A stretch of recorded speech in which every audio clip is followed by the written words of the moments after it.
ভাঙনের আরো খবর জানাতে ময়মনসিংহ থেকে যুক্ত হচ্ছেন সহকর্মী বাবুল হোসেন। বাবুল, সবশেষ কোন এলাকা ভাঙনের কবলে পড়েছে? ভাঙন রোধে কি ব্যবস্থা নেওয়া হচ্ছে? মুন্নি, সর্বশেষ এই চলতি বর্ষা মৌসুমে সদর উপজেলার প্রতিবেদনটিতে যেমন দেখছিলেন, এসব এলাকার বাইরের ভাগনামারি, ঈশ্বরগঞ্জ, গফরগাঁওয়ের বিভিন্ন এলাকা যেখানে ব্রহ্মপুত্র প্রবাহিত হয়েছে তার দুই পারেই ভাঙন রয়েছে। তো ব্রহ্মপুত্রের যেটি ভাঙন সেটি বর্ষার যখন পানি বাড়ে তখন একবার ভাঙনের কবলে পড়ে এবং যখন আবার পানি কমতে শুরু করে তখনও ভাঙন দেখা দেয়। আমরা প্রতি বৎসরই কিন্তু এই চিত্রটি দেখে আসছি। কেবল এই বর্ষাতেই এই সদর উপজেলার যে চরকুষ্টিয়া এলাকাতে প্রায় অর্ধশত পরিবার বসত ভিটা হারিয়েছেন, ফসলি জমি হারিয়েছেন।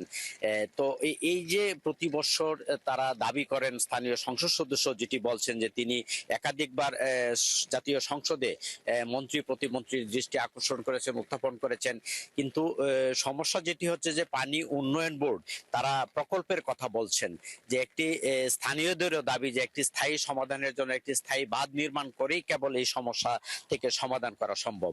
কিন্তু পানি উন্নয়ন বোর্ড যে প্রকল্প সেটি কেবল একেবারে প্রাথমিক পর্যায়ে রয়েছে। তারা একটি প্রকল্প তৈরি করছেন, সেটি সরেজমিন পরিদর্শন হবে, কমিটি গঠন হবে, পরবর্তীতে যদি সেটি পাস হয় তখনই কেবল এই সংকটের সমাধান হবে। কিন্তু এরই মধ্যে যদি আমরা যেটি দেখেছি যে যারা অবস্থা সম্পন্ন ছিল, নদী পারে থাকেন, তাদের কেবল বসত ভিটা ফসলি জমি হারিয়ে তারা একেবারে সর্বশান্ত এবং নিঃস্ব হয়েছেন। এমনও অনেক পরিবার পেয়েছে যিনি 100 মণ ধান পেতেন প্রতি মৌসুমে, ধানের মৌসুমে, তিনিও কিন্তু এখন পরের জমিতে থাকেন। অনেকে ঢাকায় চলে গিয়েছেন বা অন্যত্র চলে গিয়েছেন। তারা বলতে পারি যে একটি উদ্বাস্তু এবং তাদের কোনো এখন স্থায়ী ঠিকানা নেই, এরকম একটি অমানবিক পরিবেশ এবং তারা দিন যাপন করছেন।